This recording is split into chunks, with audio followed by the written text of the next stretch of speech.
Imagina que els teus pares i el teu avi són artistes professionals i tens la sort de poder fer servir un estudi on poder crear les teves pròpies escultures, amb només 10 anys d'edat. Així doncs, no és gens estrany que amb aquesta infància t'acabis convertint en un dels artistes més influents del segle passat, oi? Avui parlarem d'Alexander Calder, escultor i reconegut mestre de l'art modern. Nascut el 1898 als Estats Units, va marxar a París per fer-se artista.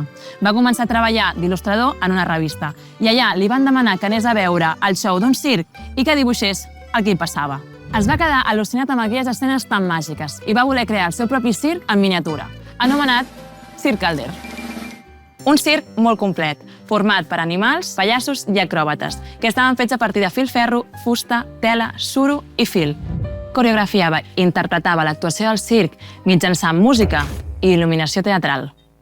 Aquesta col·lecció de figures circenses que es movien amb mecanismes eren obres figuratives. Uns anys més tard, el 1931, Calder va fer unes escultures especials anomenades mòbils.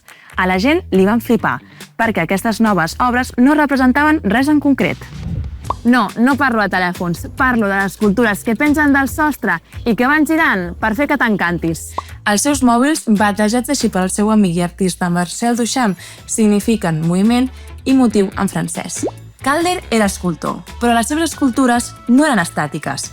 Ell va introduir el temps en l'escultura.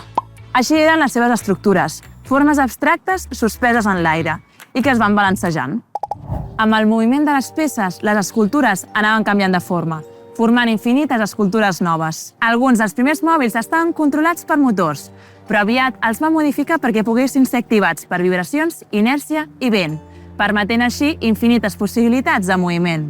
Per això és el representant i precursor de l'art cinètic, corrent artístic basat en l'estètica del moviment. Inicialment, les seves escultures eren petites, però es diu que fins i tot va arribar a vendre'n alguna com a venedor ambulant a la Rambla de Barcelona. A les seves obres, Calder utilitzava una gran varietat de colors.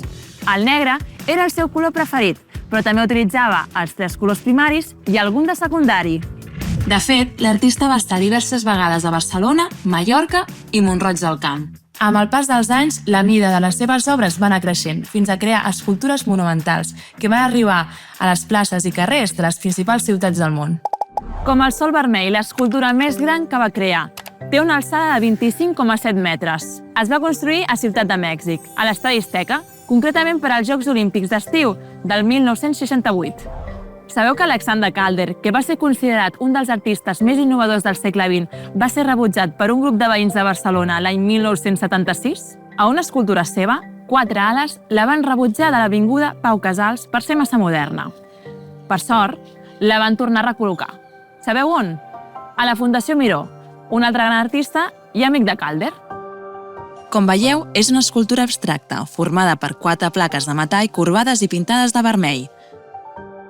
3 plaques toquen a terra i fan de suport d'una base sobre la qual s'alça la quarta forma. Fa 3,54 metres d'alt i un total de 5 metres de llarg.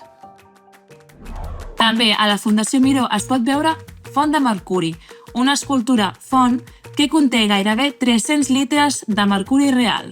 Va ser tot un repte tècnic, perquè el mercuri s'havia d'integrar en moviment en l'obra. Calder la va fer per encàrrec del govern de la Segona República, pel pavelló d'Espanya de l'Exposició Internacional de París de 1937, com a homenatge als miners d'Almadén, una localitat de Ciutat Real on hi havia el jaciment de mercuri més gran del món. Si voleu, busqueu més obres seves. Les més destacades són Mobile, Art de Pètals, Josephine Baker número 3, Font de Mercuri, Flamingo, A Universe i 4 ales.